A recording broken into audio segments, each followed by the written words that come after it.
morning, everyone. Thank you so much for joining us today. My name is Lisa Stutz, the director of Royal Gorge Regional Museum and History Center. This morning, our fabulous volunteer, Terri Meeks, will be presenting on Not Just a Farmer. This is for all of us who descend from people who had worked or owned the land and their histories that can be more than meets the eye. But before I turn it over to Terri, I just wanted to go over a few general housekeeping notes and some announcements. If you have any questions or comments during this program, please type them in the chat box. We will be checking that chat box throughout the program, and we will make sure all of your questions get addressed at the end of the presentation. If you want to test that feature now, please type hello so we know that you can hear us.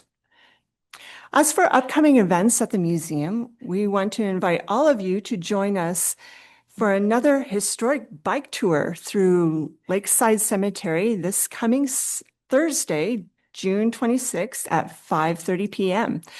The bike tour is free. However, we do ask that you please register for this event online.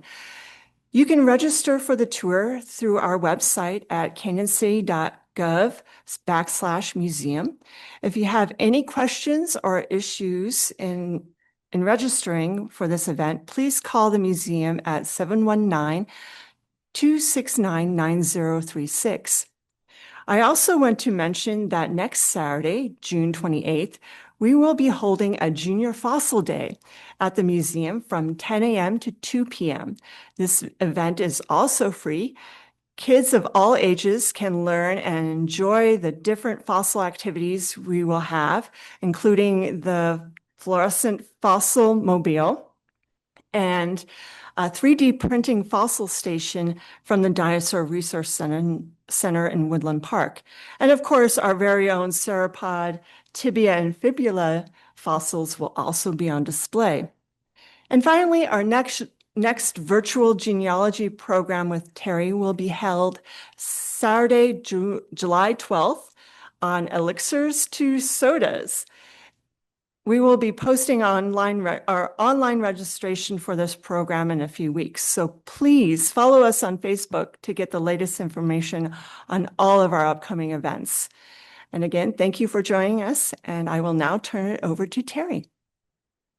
So, good morning, and thank you for joining us this morning.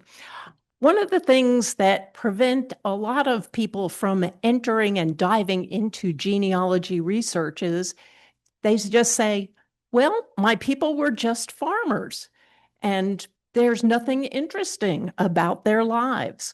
Well, this morning we're going to look at farmers and see some of the more interesting things that perhaps pop up in your own family history. It's interesting to note that in 1790, 90% of the people were involved in agriculture. By the 1940 census, that number had dropped to 47.7%.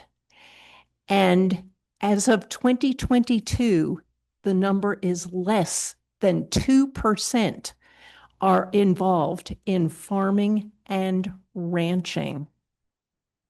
So let's dig into this. Let's start with the colonists.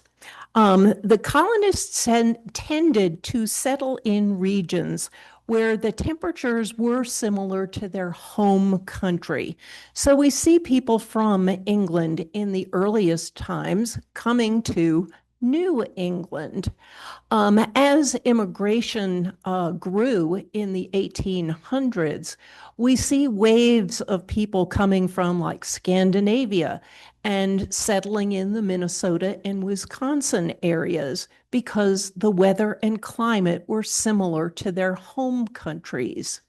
It's not a hard and fast rule, but there is a preponderance of evidence in that line. So, what did they bring? They needed to arrive in the spring. And what's really, really interesting about that, when thinking about the first colonists, we realize that Jamestown was settled in April of 1607. So they had time to plant a crop and perhaps harvest it before the winter months came. However, Jamestown was kind of a unique situation. It was mostly men who came as individuals, and they expected to find gold. They had heard all the Spanish reports of the finding of gold in the New World. And so they were not prepared to farm in order to survive. And in that first year of colonization, only 38 of the 107 survived. And it was not until 7 years later, in 1614, that John Rolfe introduced tobacco, and they finally became a landed colony. The Dutch settled in Fort Nassau, which is Albany, New York, in 1614, and New Amsterdam, which is New York City, in 1624. The Pilgrims, they landed in November of 1620, too late to plant a crop. They had to rely on the Native Americans to make it through that first winter. They didn't have their first harvest until the fall of the following year. William Penn for Pennsylvania likewise landed in October of 1682. So we see where these things that the colonists brought, they had to establish themselves right away. They had to hit the ground running. So let's just take a look. They did bring livestock in those first colonial voyages. They brought pigs and cows. They needed milk. They needed meat. They needed hides, chickens for eggs. Horses were not their number one priority. They used oxen or cows, and a lot of the farming was done with handmade farm implements, wooden instruments. So they did bring their hoes, axes, scythes, and plows. Most of them had metal edges and wooden handles, etc. They did bring construction tools because the first thing they needed to do was make some kind of shelter. And they did bring household and personal items. They needed the pots and pans. The women needed spinning wheels or the cards to card wool. In terms of clothing and personal belongings, they only brought what they could afford to transport. The ship was going to be full with all this other stuff, the animals and the implements. So jewelry was an extravagance. Clothing, a minimal amount of clothing. The men needed their firearms for hunting, and the family needed them for defense. They did bring seeds for wheat, rye, barley, and various vegetables. And we'll talk about the kinds of vegetables that they grew. They did bring medicines and herbs for any healthcare needs. So, what did they do first? They had to spend their time feeding themselves and feeding their livestock and fending off any predators. So the first thing they tried to do was to establish a settlement. And they might have been a little bit far flung from one another, but they wanted homes in regional areas, small regional areas. They depended on trade with Native Americans, and the earliest settlers also heavily depended on shipments from England. They had to ensure their basic survival. So the first thing they needed was water, followed by food. They had to clear some land. They had to build that shelter, whether it was a log cabin, something built into a hillside, and they needed to clear some land for cultivation to get that first crop in the ground. Fencing was also something that was important, and I had not realized this, but they wanted to keep the domestic animals in and the wild animals out. So let's look at the individual 13 colonies. Each colony was different. The land was different, the climate was different. So therefore, the crops and their methods of sustaining themselves were different. In New England, the soil was rocky. They had a short growing season, so they had small farms. They essentially were doing subsistence farming. They grew what the family needed to carry them through the winter months until they could get the next crop harvested. If they did have any extra, they would use that for trade. They relied on hunting, fishing, gathering berries and nuts for the wintertime sustenance. And here we see a map of New England, approximately 100 years after initial settlement. And we see where cattle and grain in the Massachusetts and lower New Hampshire, as well as Connecticut area, they were, for the most part, they were into furs, whaling, and timber. So we have those individual small farms that might be growing a vegetable garden, etc., but they're sustaining themselves through the winter. The first colonists learned farming techniques from the Native Americans. They learned to plant crops in mounds. They learned about the three sisters planting corn, beans, and squash together in those mounds. They learned to fertilize with buried fish. And the Native American native corn became their most important grain. And here again, they grew pumpkins in addition to the corn, beans, and squash. It's interesting to note that even very early on, tea, coffee, and what we call chocolate today, but it was chocolate as a drink, arrived in the 17th century.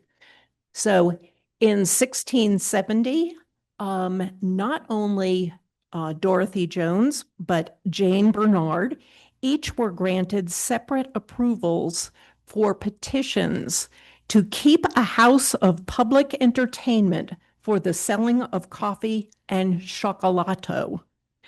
Dorothy's husband was a minister, and he moved around. He was probably a traveling minister. And so he left her to support herself and her family, and she did. And here is a drawing, supposedly, of Dorothy Jones. The middle colonies, they were more prosperous. They did have larger farms, and they did grow the cereal crops. They became known as the breadbasket for the country, the 13 colonies. They did have fertile soil, and compared with New England, they did have a longer growing season. So we see here the middle colonies, New York, Pennsylvania, and Delaware, Maryland, where they do have cattle and they are growing wheat. They also had fishing, and timber as part of their industries, but farming was primarily the three crops. The Chesapeake region, a little bit further south, relied on indentured servants, those coming to Virginia for a 3-year period to earn and repay their passage, indentured servants. It was a more temperate climate. They did have rich soil, and they did rely on plantations because tobacco, as of 1614 with John Rolfe, tobacco became their basic economy. Further south, they relied on slave labor and did have very large plantations.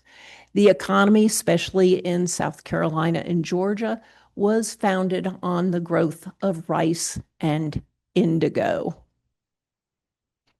And we see those two crops, especially in South Carolina and Georgia. We see also some tobacco still being grown in Virginia and North Carolina, as well as a little bit of corn. So we see in the early 18th century, we see how the country has expanded from the original 13 colonies to the Mississippi River by 1783. So what were farmers doing during that time? What was farming like in the 17th and 18th century? And we're going to divide this between the men and the women. Because they were moving westward from the 13 colonies, men still had the job of clearing the land. They still probably had to build a house and any needed outbuildings, whether a barn to protect their livestock, their farm implements to store things in. They made and repaired their own furniture, build and maintain fences, plant, tend, and harvest the crops. And here again, a lot of this work was still done with relatively primitive implements. Livestock always need tending. They might plant an orchard so that they had have a source of fruit throughout the year. They had to provide whatever education they could to their children. And most importantly, they had to prepare for the winter months. They had to butcher and preserve meat. They had to sharpen and repair their tools. And they had to put aside seed for the next year's planting. And here are some of those implements that were used for agriculture. You see that for the most part, there is a single piece of iron on most of these instruments to use for plowing, but the vast majority of it was wood, and indeed, they were very primitive. We see in the 1600s especially, they weren't even using animals. It was all the farmer that was having to do the work. And it was by the time we got the early harrow that at least they were using animals, but the frame and teeth on the harrow were all wood. Axes. We see different kinds of axes that were used throughout the 1700s and how they varied from state to state or colony to colony.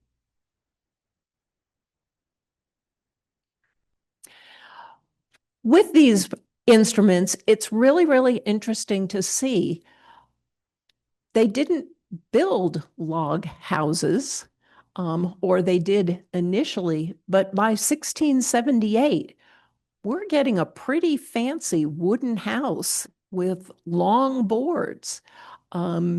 So very sophisticated for the early time.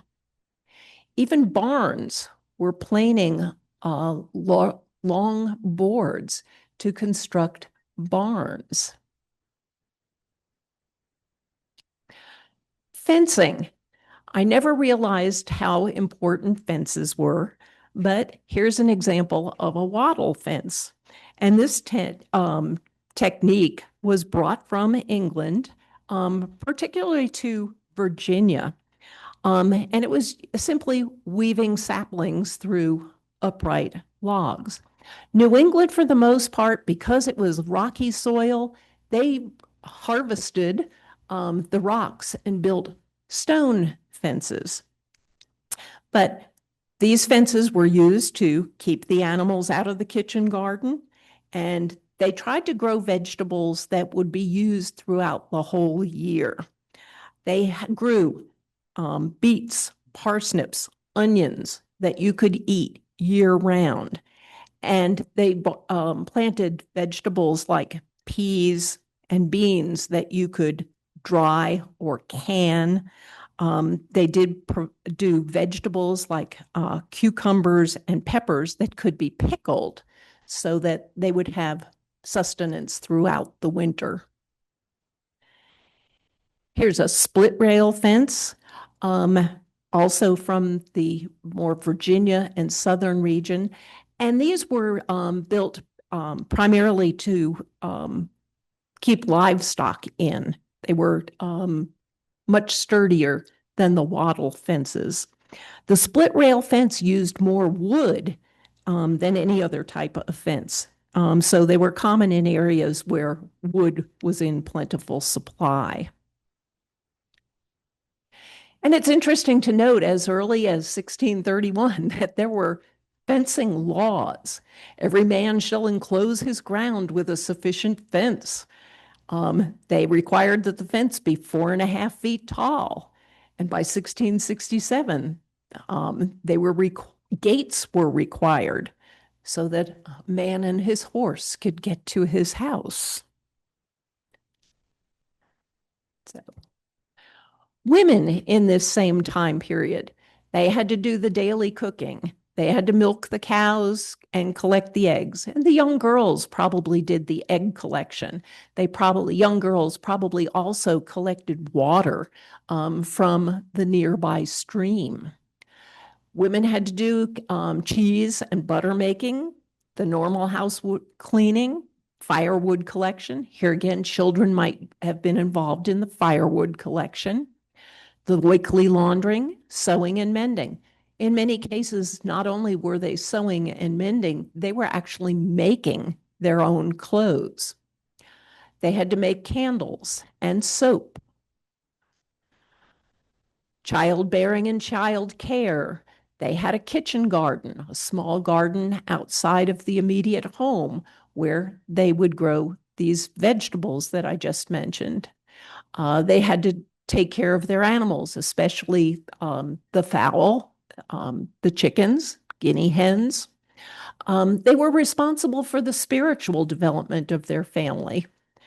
And if any medical needs cropped up, they were expected to help with the care. And here again, the canning that might have had to be, or pickling for the food for the winter. And we see a New England kitchen with spinning wheels and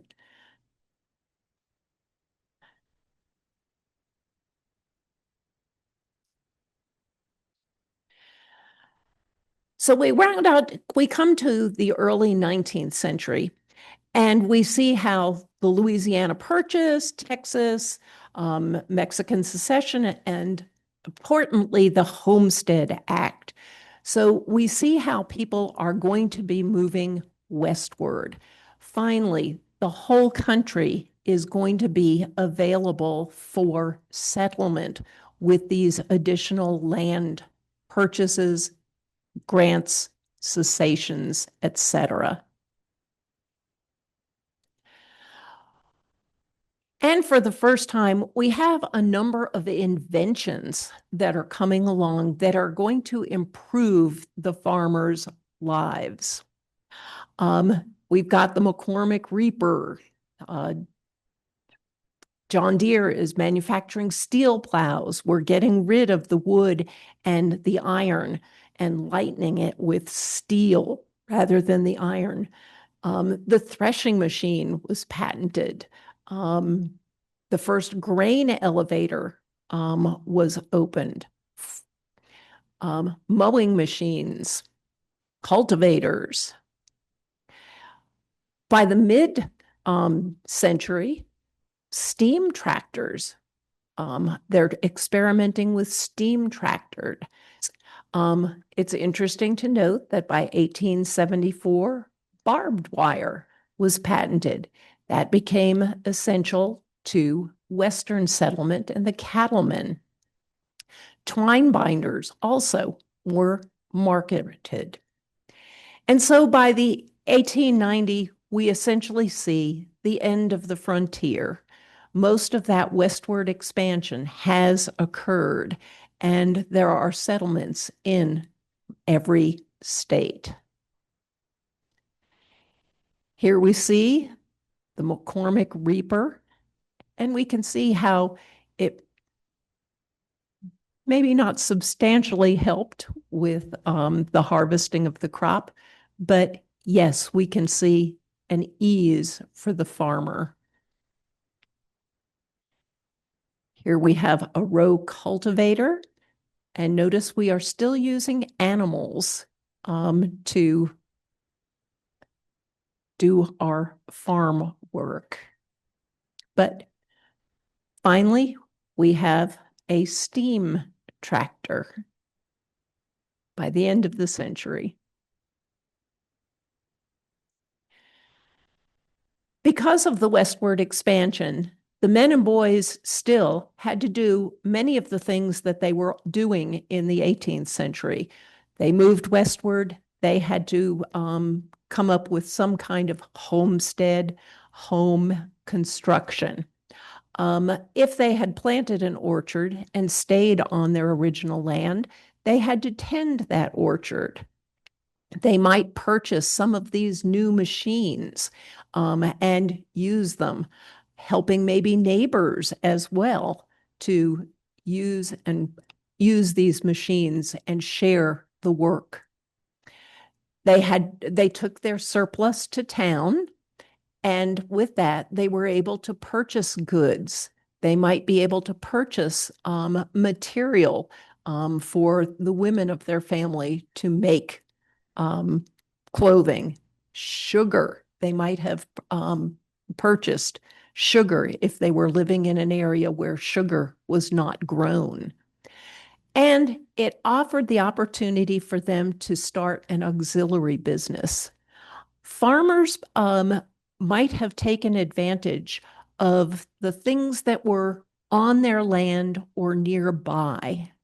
I have found where one farmer, for example, went into beekeeping and he sold all his honey. And he is listed in the census as a farmer, but he is also listed in the census in the agricultural thing as doing the honey. Women and girls, for the most part, had to do all the same things: cooking, laundering, ironing, childbearing, keeping that garden outside of the home, tending the chickens and milking the cows, sewing and repair of clothing. But they might have had a little bit of extra time to indulge in crafts, and they might have been able to sell some of their homemade goods. And we see a woman milking a cow, working in the fields to support their husband and the establishment of their farm, planting, haying in rather a bucolic scene. By the 20th century, the turn of the into the 1900s, we see major innovations in the farming industry. We have gasoline tractors replacing the steam engines, small prairie type combine with an engine that was introduced. Tractors became lighter, frozen foods by the 1940s, and fertilizers in the 1950s.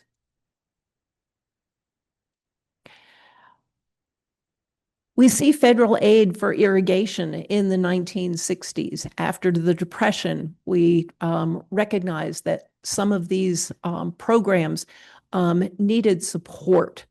So by the 1970s, the focus was on increased production with the use of fertilizers, insecticides, et cetera. And by the 1980s, because of a lot of overuse of some of these systems, we see a return to sustainable agriculture. And we'll talk a little bit more about that.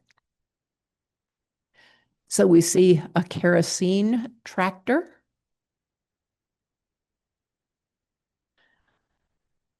a small combine. Compared with today's, it's really rudimentary. But by 1959, we've got a mechanical tomato harvester.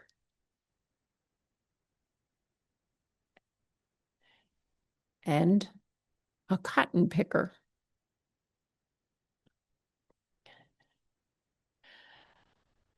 So by the 20th century, farms were pretty well established.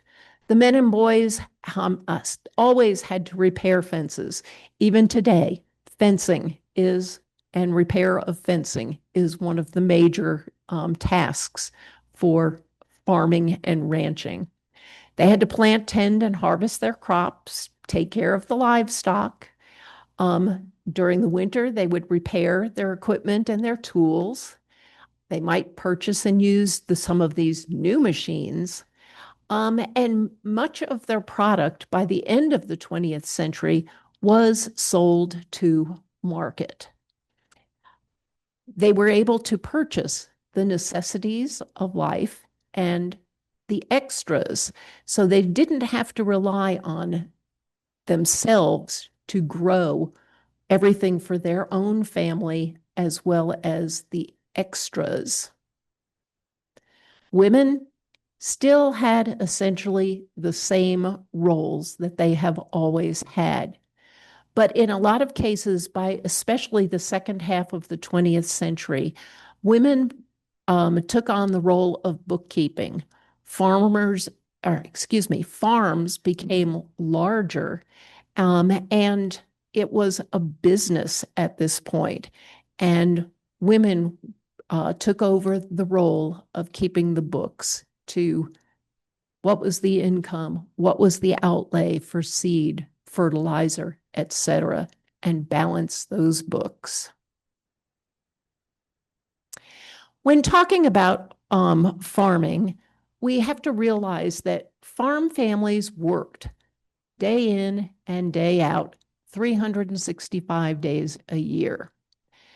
Most importantly, they did not set the prices for their crops. The larger the harvest, the lower the price. So success depended on many things, but also the capricious nature of climate and disease and pests. We don't think about fertilizer until the 20th century, but early farmers did use natural fertilizers. They used manure, compost, crop residue that was left over from the previous crop, and limestone. And they did use crop rotation, especially in the eastern section of the country. When they got to the large fields in Kansas and Nebraska, where wheat was so successful, they seem to neglect the idea of crop rotation. And it was during the Depression that had to be reintroduced. By the 19th century, the 1800s, we see the rise of synthetic fertilizers. They recognize scientists. They recognize the role of the nutrients nitrogen, phosphate, and potash. The first fertilizer factory was opened in 1842. So the first chemical fertilizer was superphosphate, and it was made by treating bones with sulfuric acid. In the early 20th century, phosphate and potash fertilizers were introduced, followed by nitrogen fertilizers. There are natural crops that, if you rotate your crops, will reintroduce nitrogen into the soil, but we have synthetic nitrogen fertilizers. More recently, micronutrients have been increasingly recognized, and the three listed here. And we've come to recognize in the 21st century the overuse of synthetic fertilizers, how they can cause pollution and how they can degrade the soil. And this is why there is an intense effort to go back to more organic farming and better practices. We want sustainable practices. We mentioned disease and pests. Well, there's crop disease, and they fall into the categories of fungal infections, bacterial diseases, and viral diseases. And we see the consequences of some of these. They can ruin an entire crop. Bacterial blight on cotton. Mosaic virus on apples. Livestock, they too are susceptible to infectious diseases caused by bacteria, viruses, fungus. Factory farming has also led to some disease. There is the overcrowding of animals in the factory farming so that they do not exercise their natural behaviors. Chickens in a large poultry farm, pork or pigs in a large farm cannot move around. They can't act their natural behaviors out. Physical mutilation of the animals, beak trimming and tail docking, have led to disease in these animals. And with the factory farming, you also get stress and injury because of the narrowness and the lack of freedom for the animals to move.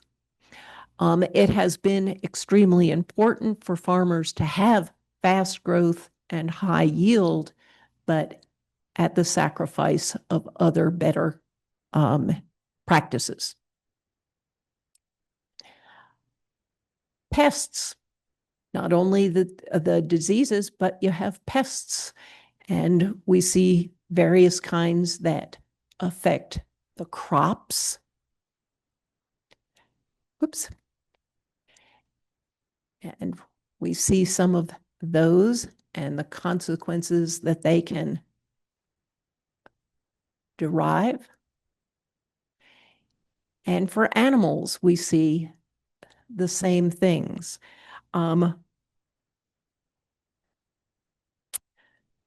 We see where livestock, not only lice, but flies, various kinds of flies, ticks, mites, cattle grubs, vermin like rodents that can transmit disease. There are pests that cause simple irritation, transmit diseases, and they can reduce the weight gain and milk production on certain animals. Climate. We all recognize the consequences of climate. Drought, heat or freezing temperatures for that matter, soil erosion, floods, wildfires, and natural disasters all have their consequences on farming. Here we see drought and its opposite, flood. Because farmers don't set their own prices, they realized that there was strength in numbers. So they started to form co-ops.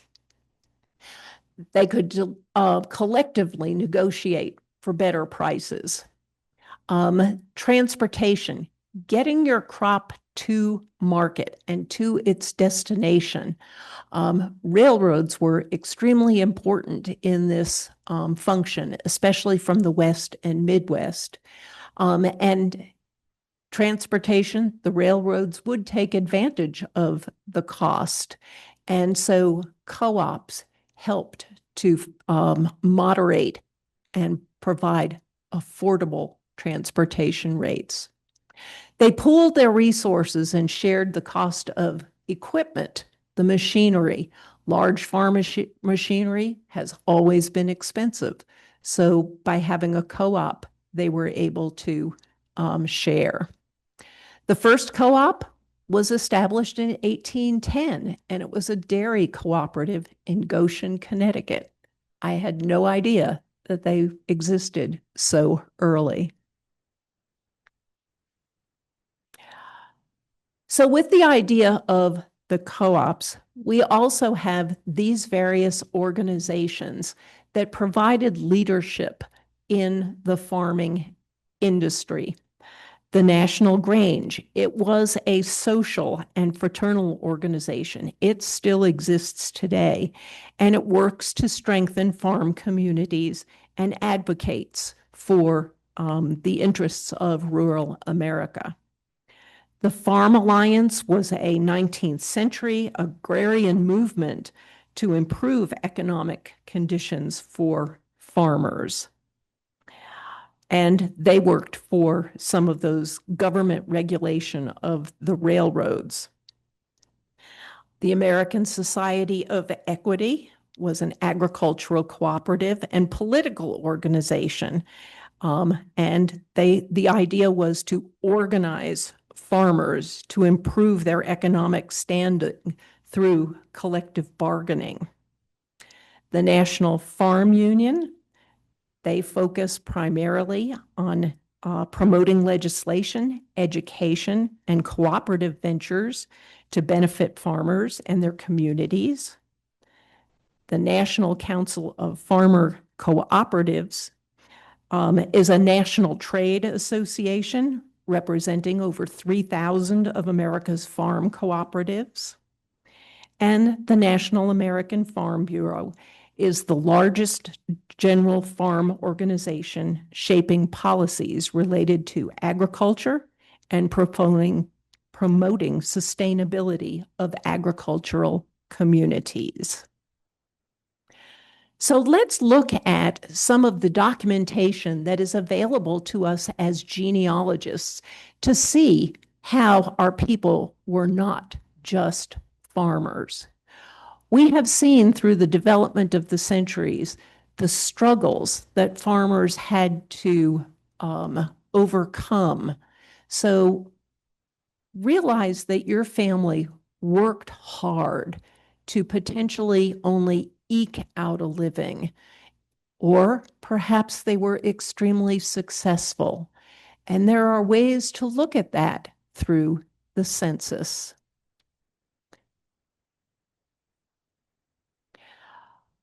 We see the second man on this list, Ariel Cole.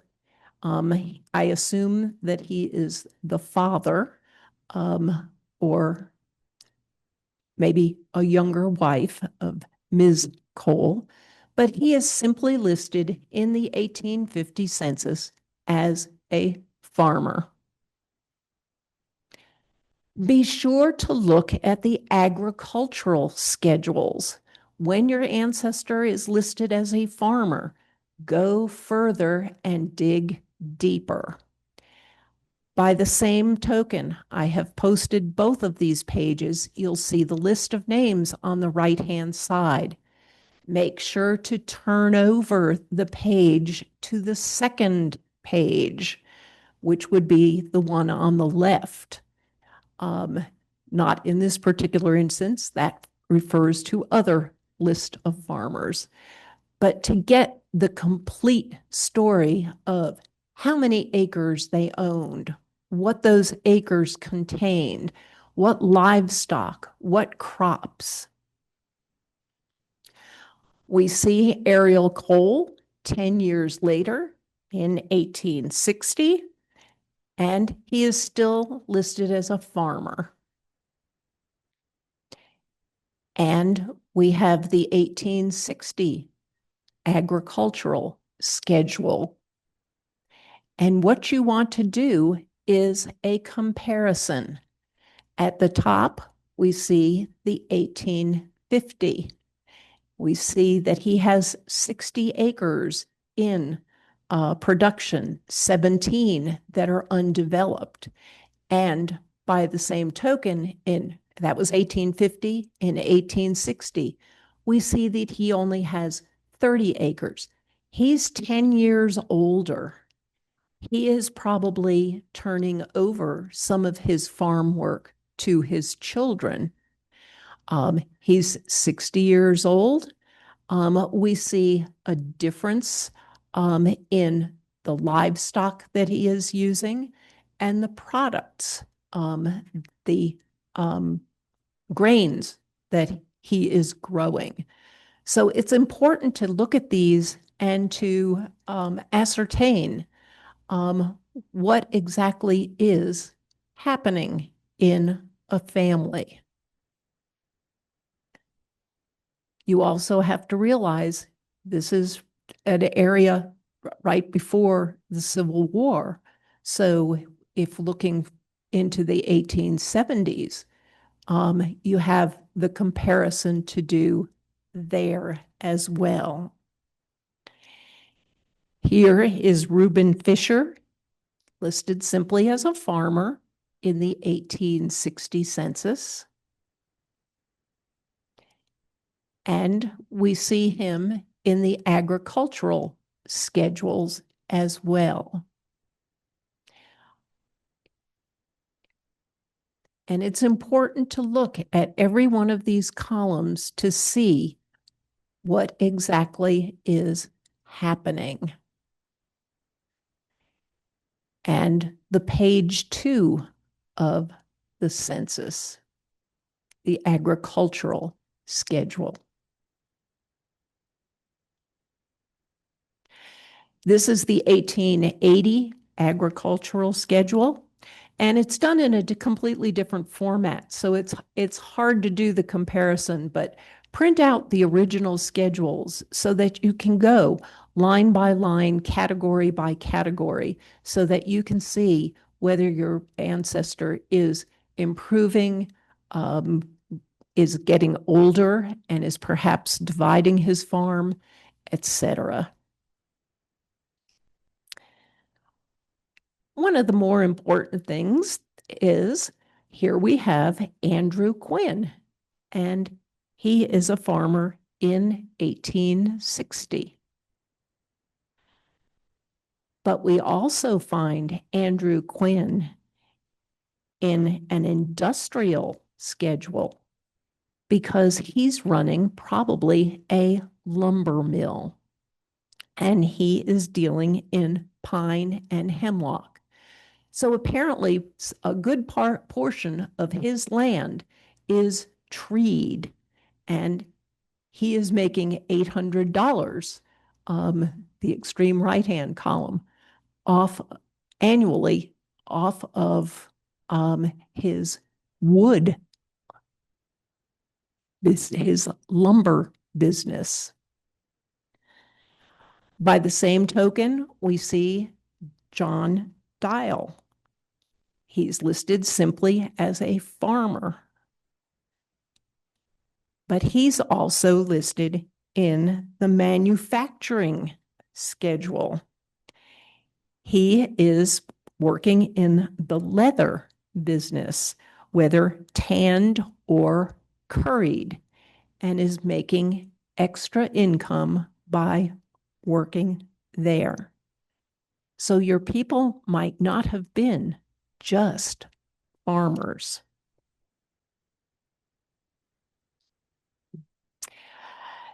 This is a 1930 Butler County, Kansas farm directory.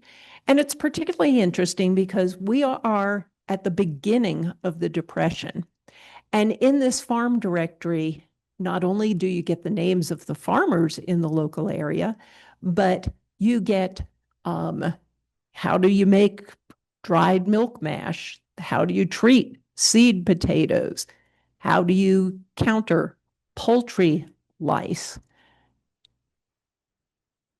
How do you protect against erosion? So it's very interesting that they recognized that there were problems and they provided the information to their local residents in these directories. The maps are from the same Butler County, Kansas, but from as late as 1963.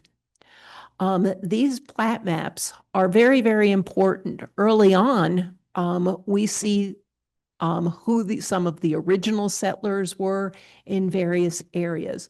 But what's really nice is to see in 1963 that, for example, in block number 17, that Gene Wilson is occupying that whole quarter section.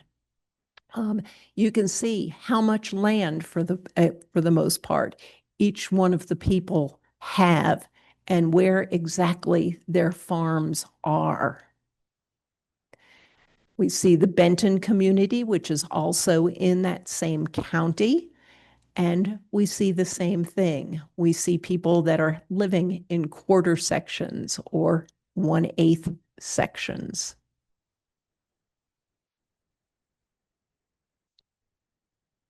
This is an 1876 Pine Township, Porter County, Illinois plat map with the same thing, 1876, the names of the farmers that are occupying the land.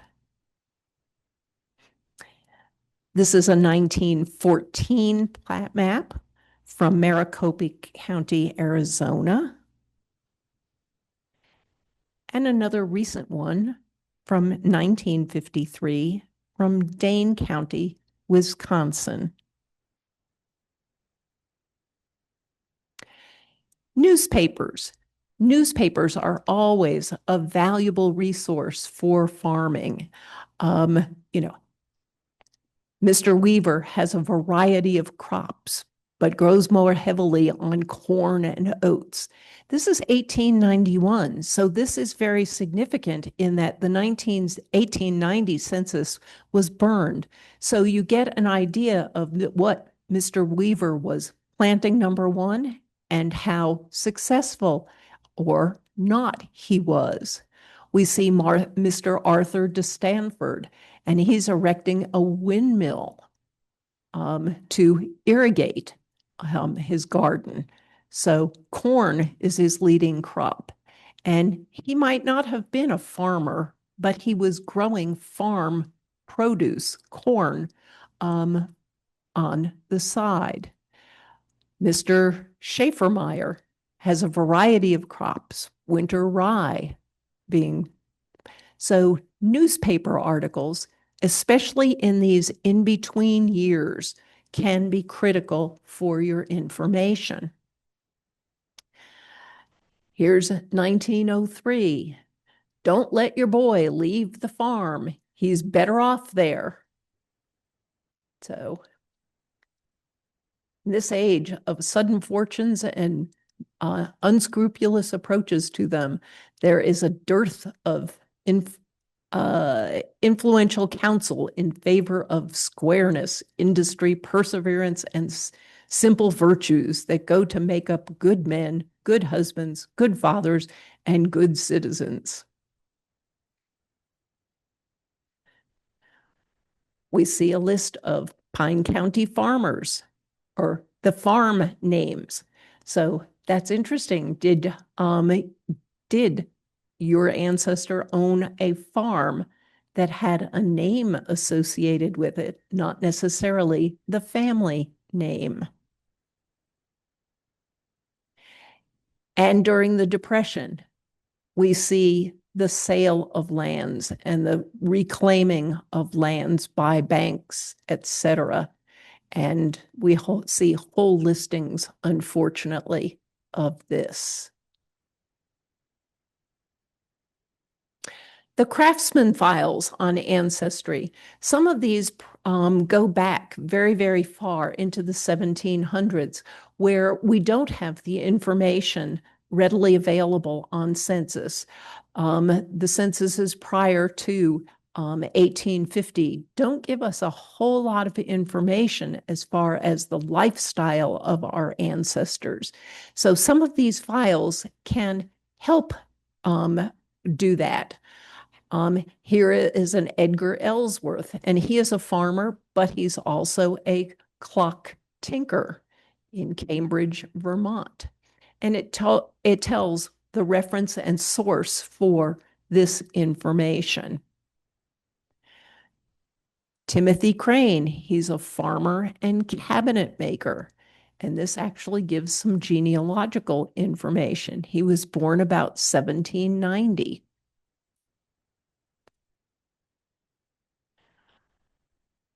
Joseph Bernard, he was born in 1737, died in 1815. He's a carpenter, a ship carpenter, and a farmer in New Hampshire. And on the side, he had a sawmill. So he never would have been reported in any of the schedules that we have seen. The agricultural schedules appear only in 1850 up to 1880.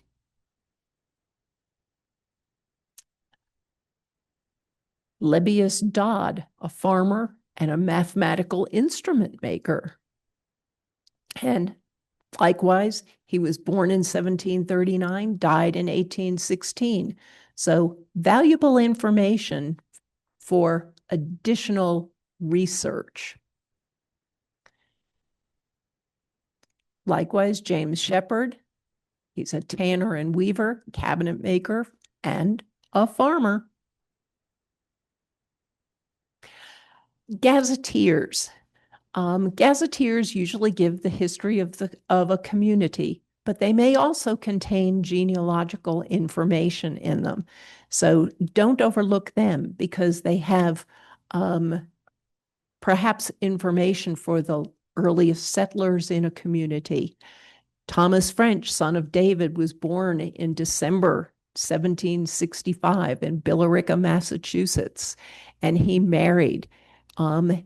He came to Jeffrey about the time and first settled on Road 19 upon what is now known as the Spalding Farm. He was a farmer and a shoemaker. So he reared 9 children.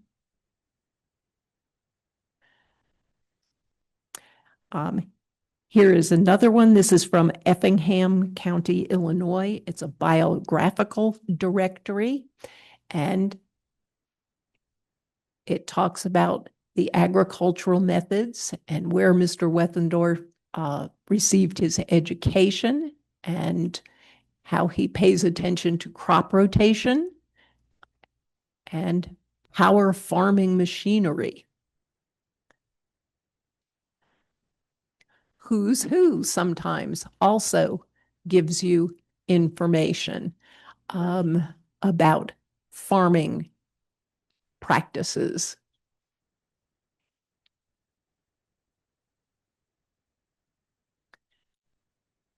Canon Harry. This is in 1869 and 1870, the Montgomery County, New York gazetteer, and business directory. And with a simple search for farmer, you see how many people are engaged in farming.